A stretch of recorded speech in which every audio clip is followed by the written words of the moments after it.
Hello guys, today is February 28th. Today is the last day of February, the shortest month of the year. Let's continue our series of Pinocchio book reading series. Let's continue our series of reading the Pinocchio book. Let's continue our series of reading the Pinocchio book.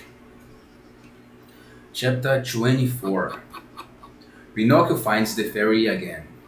Pinocchio, hoping to be in time to help his hu- Pinocchio, hoping to be in time to help his father, swam the whole night. And what a horrible night it was. The rain came down in torrents. It hailed. The thunder was frightful. The thunder was frightful. The flashes of lightning made it as light as day. And the flashes of lightning made it as light as day. And what a horrible night it was! The rain came down in torrents, it hailed, the thunder was frightful, and the flashes of lightning made it as light as day. Towards morning was towards morning he saw a long strip of land not far off. It was an island in the midst of the sea. He tried his utmost to reach the shore, but it was all in vain. The waves, racing and tumbling over each other, knocked him about as if it had been a stick or a wisp or straw. The waves, racing and tumbling over each other, knocked him about as if he had been a stick or a wisp of straw, or a wisp of straw, or a wisp, or a wisp of a straw, or a wisp of, or a wisp of straw, or a wisp of straw. The waves, racing and tumbling over each other, knocked him about as if he had been. The waves, racing and tumbling each other, the waves, racing and tumbling over each other, knocked him about as if he had been a stick or a wisp of a straw. At last, fortunately for him, a billow rode up with such a fury and impetuosity. At last, fortunately for him, a billow rode up with such a fury and impetuosity that he was lifted up and thrown far on the sands. He fell with he fell with such force that as he struck the ground, his ribs and all his joints cracked. But he comforted himself, saying, "This time also I have made a wonderful escape." Little by little, the sky cleared, the sun shone out, and in the sun shone out in all his splendor, and the sea became as quiet as smooth as oil. The puppet put his clothes in the sun to dry and began to look in every direction in hopes of seeing on the vast expanse of the water a little boat with a little man in it. But although he looked and looked, he could see nothing but the sky and sea and the sail of some ship was so far away that it seems no bigger than a fly. If I only knew what this island was called, he said to himself. If I only knew, if I only knew, if I only knew whether it was inhabited by civilized people, I mean, by people who have not the bad habit of hanging boys to the branches of trees. But whom can I ask? Whom if there is nobody? This idea of finding himself all alone, in the midst of this great uninhabited country. This idea of finding himself all alone, in the midst of this great uninhabited country, made him so melancholy. This idea of finding himself all alone, in the midst of this great uninhabited country, made him so melancholy that he was just beginning to cry. This idea of finding himself all alone, in the midst of this great uninhabited country. This idea of finding himself all alone, in the midst of this great uninhabited country, made him so melancholy that he was just beginning to cry. But at that, but at that moment, at a short distance from the shore, but at that moment, at a short distance from the shore, he saw a big fish swimming by. It was going quietly on its own business, with its head out of the water. Not knowing its name, not, not knowing its name, the puppet called to it in a loud voice to make himself heard. Sir Fish, will you permit me a word with you? Sure, if you like, answered the fish. It was a dolphin, and so polite that a few similar are to be found in any sea in the world. Will you be kind enough? Will you be kind enough to tell me if there are villagers in this island where it would be possible to obtain something to eat without running the danger of being eaten? Certainly there are, replied the dolphin. Indeed, you will find one. Indeed, you will find one at a short distance from here. And what road must I take to go there? You must take that path. You must take that path to your left and follow your nose. You cannot make a mistake.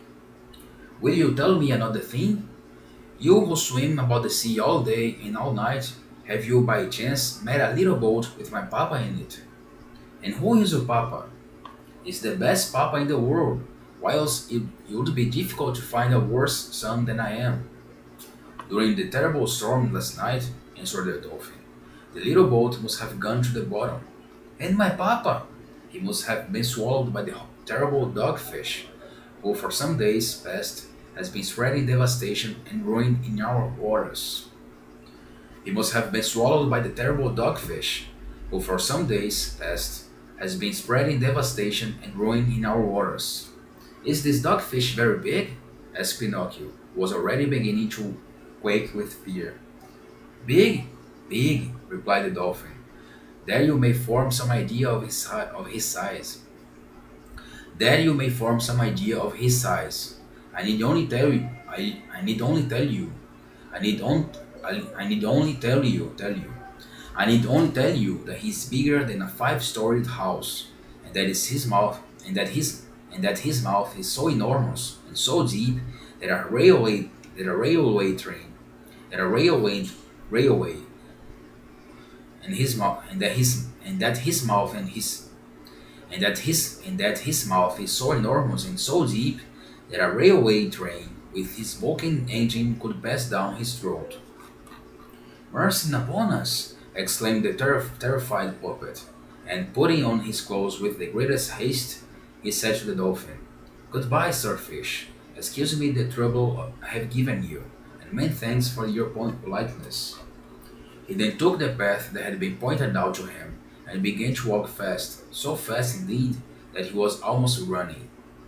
And at this, and at the slightest noise, and at this, and at the sli- and at the slightest noise, he turned to look behind him, fearing that he might see the terrible dogfish with a railway train in its mouth following in its mouth, and that and that and at this and at the slightest nose oh, and at the slightest nose he turned to look behind him, fearing that he might see the terrible dogfish with a railway train in its mouth following him. After a walk of half an hour, he reached a little village called the Village of the Industrious Bees. The road was alive with people running here and there to attend to their houses, to attend to their business. And all were at work, all had something to do. You could not have found an idler or a vagabond. You could not have found an idler or a vagabond, not even if you had searched for him with a lighted lamp. You could not have found an idler or a vagabond, not even if you had searched for him with a lighted lamp. Ah, said the lazy Pinocchio at once. I see that this village will never suit me. I wasn't born to work. In the meanwhile, he was tormented by hunger, for he had eaten nothing for 20 hours. In the meanwhile, he was tormented by hunger, for he had eaten nothing for 24 hours, not even vetch. In the meanwhile, he was tormented by hunger, for he had eaten nothing for 24 hours, not even vetch. What was he to do? There were only two ways by which he could obtain food, either by asking for a little work, either by asking for a little work, or by begging for a nickel or for a mouthful of bread. He was ashamed to beg, for his father had always preached to him that no one had a right to beg except the aged and the infirm. The really poor in this world, deserving of compassion and assistance, are only those who from age or sickness are no longer able to earn their own bread with the labor of their hands. It is the duty of everyone else to work, and if they will not work, so much the worse for them if they suffer from hunger. At that moment, a man came down the road, tired and panting for breath. He was dragging along, with fatigue and difficulty, two carts full of charcoal. Pinocchio, judging by his face that he was a kind man, approached him and casting down his eyes with shame, he said to him in a low voice, "Would you gi- would you have the char- would you have the charity to give me a nickel for I'm dying from hunger?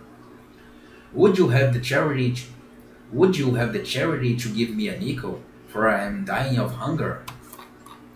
"You shall have not only a nickel," said the man, "but I will give you a quarter, provided that you help me to a drag. Provide, well, you shall have not only a nickel," said the man, "but I will give you a quarter, provided that you help me to drag home these two carts of charcoal." "I am surprised at you," answered the puppet in a tone of offense. "Let me tell you that I am not accustomed to do the work of a donkey. I have never drawn a cart." "So much the better for you," answered the man. "Then, my boy, if you are really dying of hunger, eat two fine slices of your pride, and be careful not to get indigestion. Then, my boy, if you are really dying of hunger, eat two fine slices of your pride, and be careful not to get indigestion. A few minutes afterwards, a mason passed down the road, carrying on his shoulders a basket of lime. "Would you have the charity, good man, to give a nickel to a poor boy who is yawning for want of food?" "Willingly," answered the man. "Come with me and carry the lime, and instead of a nickel, I will give you a quarter." "But the lime is heavy," objected Pinocchio, "and I don't want to tire myself." If you don't want, if you don't want to tire yourself, then, my boy, amuse yourself with yawning, and much good may it do you." "If you don't want to tire yourself, then, my boy, amuse yourself with your yawning, and much good you may. If you don't want to tire yourself, then, my boy, if you don't want to tire yourself, then, if you don't want to tire yourself, then, my boy, amuse yourself with yawning, with yawning. If you don't want to tire yourself, then, my boy, amuse yourself with yawning, and much good may it do you, and much good may it. If you don't want to tire yourself, then, my boy, amuse yourself with yawning, and much good may it do you." In less than a half, in less than half an hour, 20 other people went by, and Pinocchio asked charity of them all, but they all answered, "Are you not ashamed to beg? Are you not ashamed to beg? Instead of idling about the roads, go and look for a little work and learn to earn your bread." At last, a little, a nice, at last, a nice little woman carrying two cans of water came by. "Will you let me drink a little water out of your can?" asked Pinocchio, who was burning with thirst. Was burning with thirst. "Drink, my boy, if you wish it." Será que era água mesmo? Tá muito fácil isso. Said the little woman, setting down the two cans. Pinocchio drank like a fish, and as he dried his mouth, he mumbled, "I have quenched my, I have quenched, I quenched, I have quenched my thirst. I have quenched my thirst. If I could only appease my hunger." The good woman, hearing these words, said at once, "If you will help me carry home these two cans of water, I will give you a fine piece of bread." Pinocchio looked, Pinocchio looked at the can, looked at, Pinocchio looked at the can and answered neither yes nor no. Pinocchio looked at the can and Pinocchio looked at the can and answered neither yes. Pinocchio looked at the can and answered neither yes nor no. And besides, the bread you shall have a nice dish of cauliflower. And besides, the bread you shall have And besides the bread you shall have a nice dish. And besides the bread you shall have a nice dish of cauliflower dressed with oil and vinegar, added the good woman. Pinocchio gave another look at the can and answered neither yes nor no. And after the cauliflower, I will give you a beautiful bonbon full of syrup. The temptation of this last dainty was so great that Pinocchio could resist no longer, and with an air of decision he said, I must have patience. I will carry the can to your house. I will carry the can to your house. I must have patience. I will carry the can to your house. The can was heavy, and the puppet, not being strong enough to carry it in his hand, had to resign himself to carry it on his head. When they reached the house, the good little woman made Pinocchio sit down at a small table already laid, and she placed before him the bread, the cauliflower, and the bonbon. Pinocchio did not eat, he devoured. His stomach was like an apartment that had been left empty and uninhabited for 5 months. When his ravenous hunger was somewhat appeased, he raised his head to thank his benefactress, but he had no sooner looked at her than he gave a prolonged "oh" of astonishment, and continued staring at her with wide open eyes, his fork in the air, and his mouth full of bread and cauliflower, as if he had been bewitched. What has surprised you so much? Asked the good woman, laughing. It is, answered the puppet. It is that you like, that you remind me. Yes, yes, yes. The same voice, the same eyes, the same hair, the same hair. Yes, yes, yes. You also have blue hair, as she had. Oh, little fairy, tell me that it is you, really you. Don't make me cry anymore. If you knew, I have cried so much, I have suffered so much. And, throwing himself at her feet on the floor, Pinocchio embraced the knees of the mysterious little woman and began to cry bitterly. And that's the end of this chapter.